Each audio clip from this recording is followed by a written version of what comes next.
you, at And that was time, before I was state party chair. Before you were chair. Right, I was only, yeah. And so you'd been active in the party. Right. And Senator Fitzgerald came to you after he had his nomination and said, right. Libby, will you run with me? Right, he did. And talk a little bit about that process. What did he say, and what did you go through in making that decision? Well, of course, they're all, people interview you. I mean, you can't just sit there and not do anything, and then they come tap you on the shoulder. So, you're willing to go through the interviews, and from his staff people, Rick Cole, who was very active in Fitzgerald's campaign. And I think in the end, one of the reasons that I was selected was that I balanced Fitz off, because he's right to life, I'm choice, and we understood that going in, that we would be different on that. How did you deal with that in that campaign? Well, he definitely didn't go to any of the Planned Parenthood events, but I did get sent to Catholic events. I would just go in. I went to places where sometimes the priests wouldn't talk to me, but that was okay. I mean, everyone else would, so that was fine. And I worked pretty hard, and that was we worked hard in that. I mean, I know I worked hard. I'm told that I worked harder than Fitz did, but I don't know. I mean, I never saw him because we never campaigned together, because you split up and go opposite directions. So, but I really enjoyed that campaign. That was a lot of fun. People were really wonderful, and there was the only time, and I think that what was most fun was, a couple of times I had to debate Jim Brickley, and of course here's someone who was a statesman. Now, Brickley was the lieutenant gubernatorial candidate. Right, exactly. With Jim Governor Brickley Milliken was running against, I was running against him. And to be able to stand up to Brickley and, handle a debate with him, I felt pretty good about that, because that was like a freshman, debating a senior. So, but it didn't turn out. I mean, it didn't turn out. I mean, that would be the perception going in, but it turned out fine. I did really well. Well, you had the reputation that you knew your stuff and were not intimidated in that kind of a setting, that you were knowledgeable and articulate, and I think you earned that reputation. Were there issues that in '78 that I'm trying to remember. Yeah, I'm true. There were some issues. There was a controversy over Brickley when he had been president at Eastern Michigan. And I don't remember the details. I remember that. I used to get letters from professors at Eastern. I do remember that. But of course, they always are mad at their presidents. Yes, so right. that's not unusual. And there was the PBB thing up in Mayo. Right. Yeah, so I remember going up and visiting the pits up there. That was a really important one. There was the whole question of the Japanese airplanes that Bill Milliken had bought.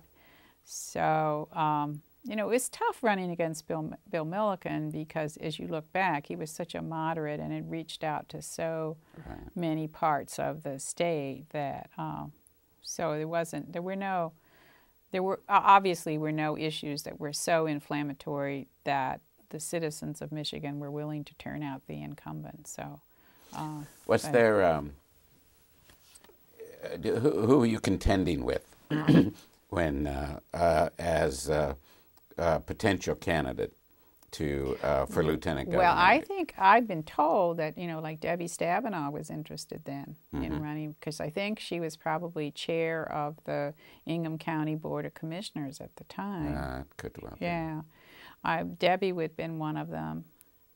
Actually, hers is the only name that comes to mind, but there were others, and it was interesting because there seemed to be a sense that Bill needed to have a woman run with him. Okay.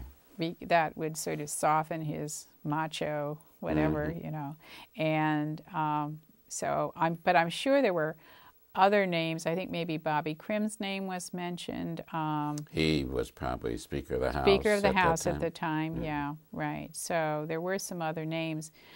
I truly don't know who, where, in terms of the decision-making that Fitz made. I don't know, you know, how large the list was to begin. Right. I'm sure if I went back and read the newspapers, I could find all the... But there was a general sense at that point that it would be good strategy, and it was pretty broadly accepted within the party that to have a woman. A woman would be a good moderating force to Bill. Right, you know. right. And so, and I, you know, in some ways, you know, probably I was total unknown, and maybe that wasn't the wisest thing for him, but it sure was a great experience. And I think I would have, you know, done a fine job even back then when I was just a baby. Right. So, right. Yeah, and you did you wind up addressing uniquely a set of issues because you were a woman? Or they sent me everywhere. They never, and the only time I ever ran into someone who was surprised that a woman was running for lieutenant governor was out in Jackson County, and it was in some township hall, and I was with another woman candidate who was running for county board, and to this old man, you know, he was a farmer that had come in, and he thought it was fine that she was running, because she was running for county board of commission, but he could not get over a woman running for lieutenant governor. That just did not make any sense to him at all. And so that was... You didn't bring him around? No, I did not. I'm sure I didn't convince him. I'm sure it was a Republican township anyway. But I went everywhere. You know, they did not say, well, you know, you only do women's groups, you only do this kind of group. So I just basically went everywhere. I do recall our going down opposite sides of the street. And you and I knocked on doors. Yes, together. right. Yes. So you see, I went everywhere, That's right? right. That's right. And that was one of your first times for Well, running. it would have been. I first ran in for the state house in '72. Okay, so you'd been it. Yeah. Okay. The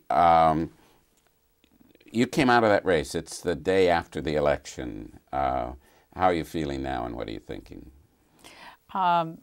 Really glad I'd done it. Said I really didn't want to run again and lose, which was, unfortunately, I did, but I was glad I'd done it. And I had a wonderful sense of, you know, the citizens of this state. Well, you know, you travel to 83 counties, and there are lots of differences, and they really, for the most part, care about what's going on and want to listen to you and shake your hand and ask you something or bring their concerns to you. So I truly, it's you know, you lose 10 pounds and you're exhausted, but I had no regrets at all. Right. Because I'm not sure I went into it thinking, oh sure. I mean, I think I went into it more thinking, oh good, this is an opportunity for a woman to be a candidate, to do a good job, to have people feel positive about that happening. But I didn't really think, you know, we're going to win.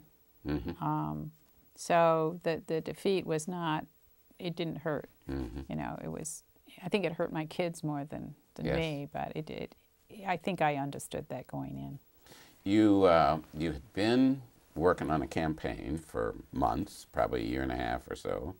You had before that been chairing the party. You now got time on your hands. No, but actually that, Lynn, is when in '78, then I went right into being chair of the party soon after that. Okay. Yeah, I had not been chair of the party. You stayed involved immediately. Right, right away. Yeah. Okay, I had that turned around. But then in 1990, you know, so then in '82 we got Jim Blanchard elected, and I became the head of the state office on aging, which was, you know, I would have been happy to stay on as state party chair, but my research when I was at school social work was in gerontology. Mm-hmm. And I'd work under Wilbur Cohn. I'd done my research under him. And so I was delighted to have that job. And they were a great bunch of staff. Yeah,